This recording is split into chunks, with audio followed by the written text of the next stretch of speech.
Do you suffer from indecision? Are you scared of making the wrong decision, especially about something big, something that matters, something that may direct the course of your life? If so, this podcast is for you.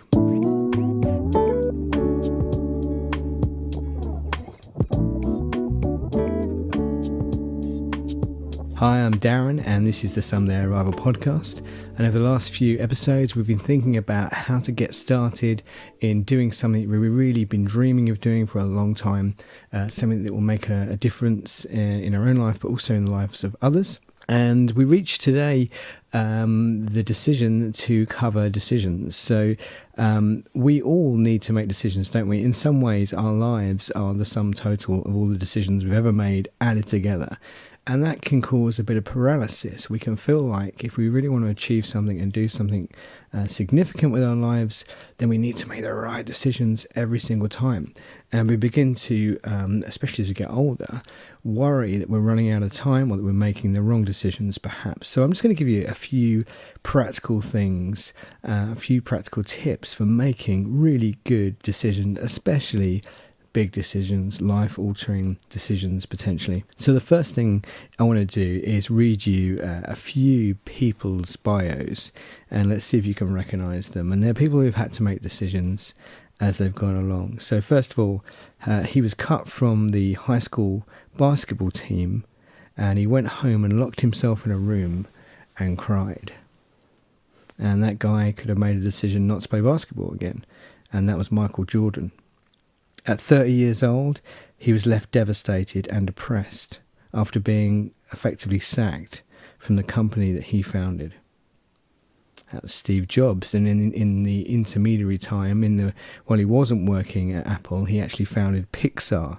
And he says it grounded him, it gives him back his sense of creativity, a sense of humility, if you can associate that word with Steve Jobs, and it put him back on track.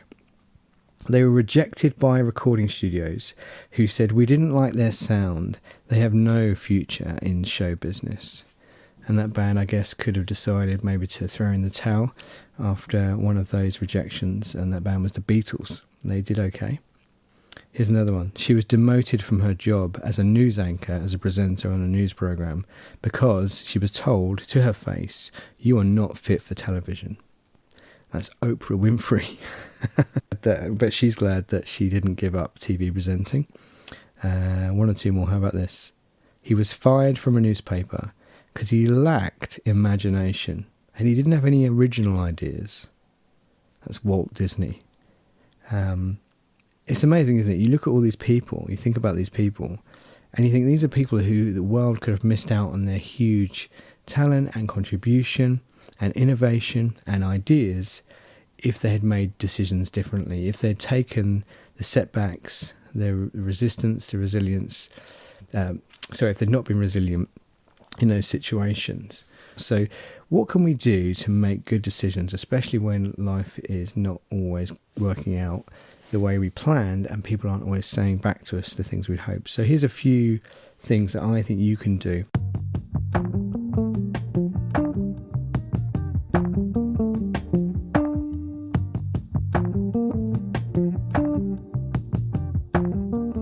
If you've got a big decision to make, a life-altering decision, the first thing you need to do is decide if you're in the right fit state to make that decision. And if you're not, you need to delay. DELAY. Sometimes it's better to delay a decision if you are distracted. If you've got a lot going on, we've all got a lot going on, haven't we? But if you've got a lot going on, you feel mentally distracted, you feel you're not present, you're not able to make the right decision, then that's a really good time to, best you can, pause and come back to a decision and not make it in the heat of the moment. There's a thing called heuristics that means actually part of us is pre-programmed to make decisions based on gut instinct, on intuition, on our past experience, rather than actually stepping back and looking at the facts and thinking more logically and rationally about it. And you are potentially going to be at risk of heuristics if you are if you're distracted. Also, if you are erratic, if you find you're behaving erratically, you're speeding up, you are doing things in quite a frenetic or frantic way, that may well be a sign of stress. So today, if you've got a big decision you're going to make, are you feeling distracted? Is your mind elsewhere? Is it just full? Are you at capacity? Is your CPU at 100%, as it were? Are you feeling erratic? Do you know you are stressed? If you were to step back from yourself and hover above yourself and your situation right now, can you tell that actually probably you're a little bit stressed? Are you feeling low? Are you feeling down? Are you in a more positive frame of mind? Because you don't want to make decisions out of a negative, pessimistic point of view. You actually want to make hopeful decisions, not decisions based on negativity or fear or just generally feeling sad about life and pessimistic. Are you angry? That's a terrible time to make a decision. I could go into it, but basically your brain starts to completely shut down when you are angry. If you are in a state of fight or flight, if you are in a state of adrenaline and anger, then what's happening is actually you are not thinking straight. And you've been there, haven't you? You've been in a situation where you've lost it as someone, and you come back from that situation and step back and you think, why the heck did I say that? Why did I behave like that? Why did I respond like that? Why couldn't I have just taken a beat, taken a breath? And when we're angry, the truth is we're not ourselves. We're not making great decisions. I tell my kids all the time, you're not going to make good decisions when you're angry. Your brain is not working well right now. Go and cool off, have a breath, and it's the same for adults. We need sometimes just to get some rest, and that's the last one, yawning. If you are yawning, then please do not make a big key life decision. You're not in the best place. If you are tired, your brain is not functioning at optimal performance, you are not thinking as clearly as you could. The best thing to do is to put that decision off, to delay. If you're distracted, erratic, stressed out, a sign of stress, you're low, you're feeling angry, you're not in a calm or even neutral emotional state, and if you're yawning, then the best thing to do is to back up, to sleep, to rest, and then later to reflect and decide. I've talked before about the importance of choosing the right advisors. I'm not going to go back into that, but advice is like water. You have to check where it's coming from. You have to check the source. Not all water is good to drink in, and not all advice is for your good. So make sure you're checking the source and you're making those decisions when you're feeling calm and rested. So how do we make decisions? We put the decision off, and we want to now make the best possible decision about this really important topic or issue to get us closer to that someday dream.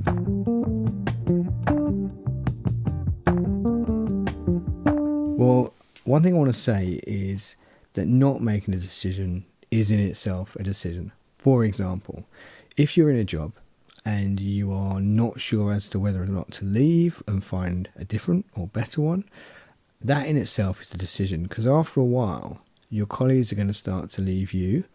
Perhaps you might be passed over for promotions, perhaps the company and what it does moves on, and eventually you might find that same job that you loved and that brought you life and that was so fulfilling, the people, the environment, the culture, everything has changed around you. I was in a work situation where we had 2 or 3 different CEOs, and by the end it wasn't that I disliked the culture, it was just so different to the culture that I joined. So we need to make calculated risks, calculated choices. If we think we're just always taking the path of least resistance, the path of minimum risk, sometimes actually there are bigger risks involved simply by being reluctant, simply by waiting too long. So don't want to dwell on that too long, but indecision is and can be a decision. So let's say we've delayed our decision. Let's say we've decided not to be indecisive, if you follow, and we're going to go for it. We're going to now try and tackle something we've been putting off. We're rested. We've gone to good advisors. We've gone to all the people we trust, who care about us and who we feel are wise. We've got that counsel. We feel as informed as we can be. We've done all the research we can do. So we're trying not just to respond out of intuition or guts. But now we need to knuckle down. What are some little ways in which we can practically process that? And the first thing, again, this might seem counterproductive, but the first thing we need to do is try and let our brains slip into what's called autobiographical planning mode, or a default mode. So research has shown that when we do nothing, when we allow ourselves to get bored effectively, then that's when our brains get really busy. When we're always active, always got a screen on, always entertaining ourselves, everything is 1,000 miles a minute. Actually, our brains don't get a rest. They are machines that run on fuel, that run on glucose, I think. But basically, they don't get a rest. And we need to give our brains a rest. And when we're not actively doing something, if we are mowing the lawn and not also trying to do 1,000 other things, if we're doing something that is repetitive, a hobby, going for a walk, something that you're not having to give huge amounts of concentration to, what you'll find is your brain naturally starts to problem solve and plan, and it begins to scan for those things you need to make decisions about. So this isn't sitting there thinking, think, be inspired, make a wise decision. It's literally just the first thing you can do is you had your rest, you've had your sleep, you've stepped back, maybe you've had a bit of a time away from business and other people, and you just allow yourself to do a task which is monotonous, effectively. So that might just be driving a car without the radio on. I do that all the time. I drive to work, it takes me a couple of hours. As much as I hate feeling bored, I sometimes force myself not to put the radio on and not to actively try and think about anything. Again, it sounds counterproductive, but what ends up happening is you naturally begin, and you find yourself just naturally coming and churning over things that you need to deal with or make a decision about. And sometimes there's a real clarity that comes. You don't force it, it just happens. So if you're folding the laundry and you haven't also got the TV on, as I say, you're mowing the lawn, you are riding a horse, you are out for a ride on the motorbike, whatever it is, out for a run, something monotonous, something that doesn't require a lot of brain power. Just allow your brain to slip into that bored mode, which we so seldom allow ourselves to do these days, because we're almost go cold turkey, because we're so used to being busy, so used to being entertained. But if we create a situation where we can be bored and we can do something repetitive, then you're going to find that your brain starts to just click over into that kind of slow thinking and planning mode. So that's now saying it may seem strange, but try and do nothing. Don't try and actively solve the problem first. Make sure you've got a period of time where you're just bored and let it mull over. So you've delayed it, then you've given yourself a bit of mulling time. So, people often say sleep on it, don't they? That's another good way of doing it, letting your brain just mull it over subconsciously. But then at some point you do need to tackle it, because again, we all like to procrastinate and put these things off. The way I find works best for me is to get a blank piece of paper or a nice kind of moleskin, maybe notebook, and a good pen, and just try and get it all down on the page. So you might start with, for example, reasons for and reasons against. Your brain is not designed to multitask. In fact, it is impossible for the human brain to multitask. So that's the first thing. Get it on a page. Maybe think about what the decision means in light of your past, your present, and your future. Perhaps how have you dealt with this thing before in the past? This is something that Andy Stanley talks about. What does it mean in light of your current situation and circumstances? And are you making a decision based on your hopes and that huge someday dream? Or are you making a decision, do you feel, you're being dragged in the direction of your fears and your concerns and worries? So, maybe think about your past, present and future. Make a decision in light of those. Fors and against, and any other factors. Get it all on a page so you can see it. Ultimately, what you're trying to do is get all the different perspectives and viewpoints. So as a team leader, Barack Obama would say that he used to get everyone, especially when there's a complex issue, round a table, and he would intentionally get people around that table who disagreed with him, and he would get 2 or 3, or at the very least 2 sets of opinions at the same time in a room, give them both a turn, ask really good questions, get to the nub of the problem. What's the heart of the issue here? What's the conflict that we have to resolve and solve?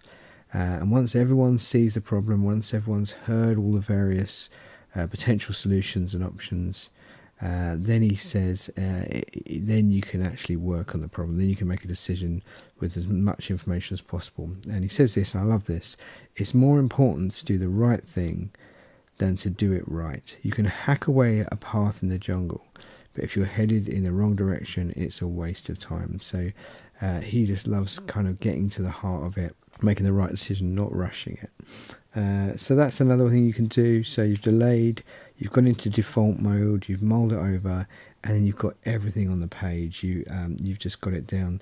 Then finally, one final technique you can use is De Bono's thinking hats. I'm not going to go into huge detail about that now, but if you Google De Bono, Debono, and then click images, you will see lots of nice pictures of hats, and you will see some web pages that explain it.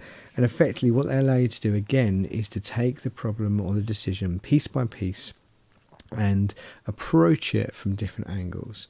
What's the most positive outlook here? What are the most positive spin we could put on this situation? If everything works out in an ideal way, and they call that the yellow hat, what would that look like? There's another hat, they call it the white hat. The white hat is about facts and is about stats and hard numbers and what are the things we definitely know. What can we build on? Then there is the green hat, which I believe from memory is the creative hat. No idea is a bad idea. We've got to tackle this decision. So what's the most creative solutions we could come up with? And as you can see, you go through these different hats. There's also a hat which is all about kind of black box thinking and what if we were going to critique these, and let's say we make decision A, what are all the things that could go wrong? What are all the things we maybe haven't thought of? It's really helpful to have someone almost cross-examine you and say, look, I'm thinking of doing this. I think it's great. I want you to pull it apart, pick it apart, tell me all the things I haven't thought of. And then you can go back and kind of resolve and fill in those gaps if it's still the right thing. So De Bono's thinking hats are a really good thinking tool for approaching a complex situation.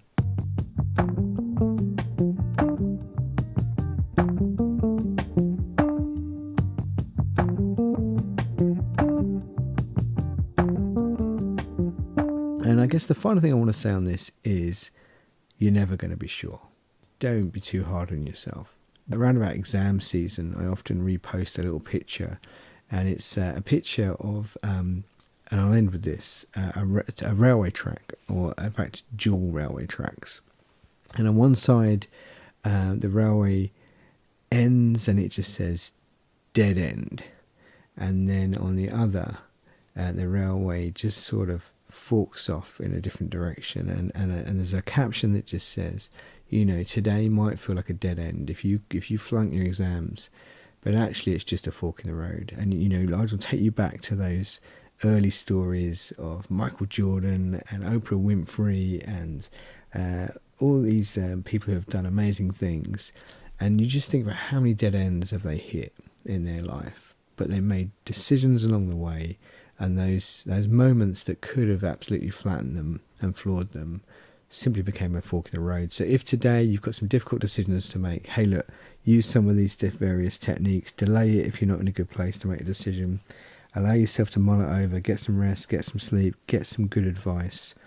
Remember that you can't trust every advisor. Check the source of your advice, and then maybe use some of those techniques, get a blank page, for and against, De Bono's thinking hats, but then ultimately make the best decision you can and absolutely commit to it. And you can always review it in a month, 6 months. There are very few decisions, unless you are chopping off your arm, there are very few decisions that can't be reversed or altered in some way. Thanks again for listening today. There'll be another podcast soon. Until then, please do like and subscribe and comment. If you want to email me, it's darren@wisdom2lead.com.